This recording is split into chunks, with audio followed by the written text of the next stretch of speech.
Coming up on Mountain News this morning, an Eastern Kentucky judge reviews a case involving a father who's accused of killing his own daughter. And people facing jail time here in Kentucky also face the problem of waiting a long time for important evaluations. Dedicated to Eastern and Southern Kentucky, this is WYMT Mountain News this morning.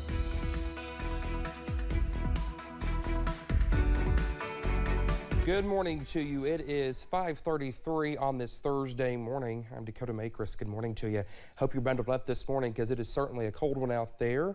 Let's take it over to Cameron Aaron. Cameron, cold, cold, and cold. Yeah, that's the forecast this morning. It's cold, it's frosty, it's frigid. Can you come up with anything else? All those adjectives, I can think of some probably. Everything else, yeah, all that good stuff. But we are looking at a warm-up as we get towards this afternoon and then Friday and the weekend. And we could be in the 70s by the time we get towards this weekend. But not this morning, though. It is very chilly. Let's go over to I-75 in Rockcastle County at Mount Vernon, looking at a clear sky this morning.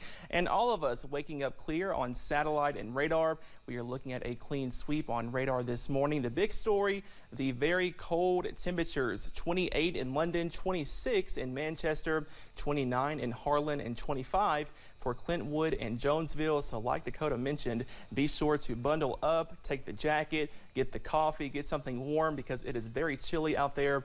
But we are tracking a warm up later on this week. I have the full forecast coming up in just a little bit. Dakota?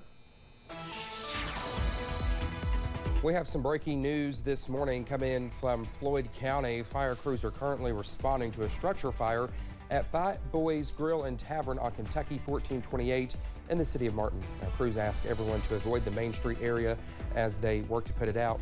We will, of course, continue to update you as we learn more information. And also new this morning, police in Powell County are asking for your help in finding a missing man. The man on your screen is Ryan Roberts. In a Facebook post made late Wednesday night, officials with the Powell County Sheriff's Office said he has not been seen by friends or family since about 3:30 Tuesday afternoon. He was last seen in Clay County, but officials say he could be in Powell, Clark, or Wolfe counties. If you have any information on where he might be, you are asked to contact Powell County Dispatch immediately. Well, this past August, one Johnson County man was charged with the murder of his 12-year-old daughter. And on Wednesday, attorneys handling the case met to discuss his bail and share some new information. Arlissa Williams was in the courtroom. In August, 47-year-old Stacey Collins was charged with the murder of his 12-year-old daughter, Stacey Collins. It's really hard because of what we've seen on this particular case. I don't want to get into really details and stuff on it, but where there's a child involved, it's a hard case. Deputy Tim Clark with the Johnson County Sheriff's Office is the lead investigator in this case. Clark testified in Collins' bond hearing on Wednesday, revealing a message sent from Collins to his daughter's mother, Summer Collins, before their daughter's death. This is a unit for me and Stacia. If you want to see your daughter one last time, it might be a good idea to see your daughter one last time, and so forth. Deputy Clark also revealed that the bullets used to kill Stacey Collins matched the bullet of the gun Stacey Collins used in his suicide attempt. There's been a lot of talk about this particular case in the communities and stuff. It's hard to believe what has happened. In the bond hearing, 24th Circuit Commonwealth Attorney Anthony Skeens asked to remove the option of bond.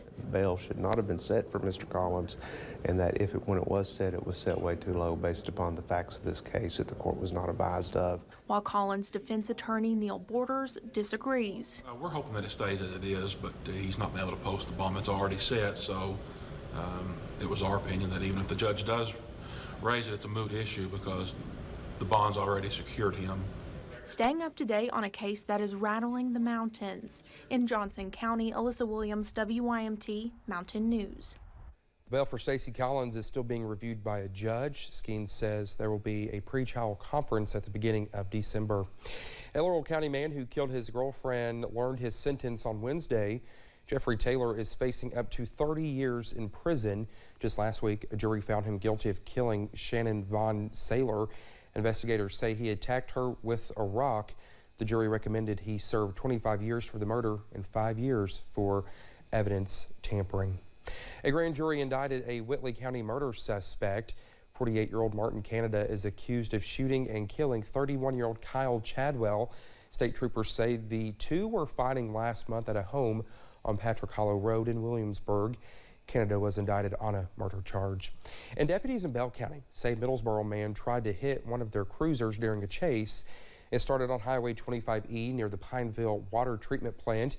A canine sergeant says he spotted 38-year-old Joe Bullins, who knew he had several warrants out for arrest. The chase began, and at one point, deputies say Bullins swerved to hit a deputy's cruiser, almost running him off the road. His vehicle was eventually stopped, and Bullins was arrested after a taser was deployed.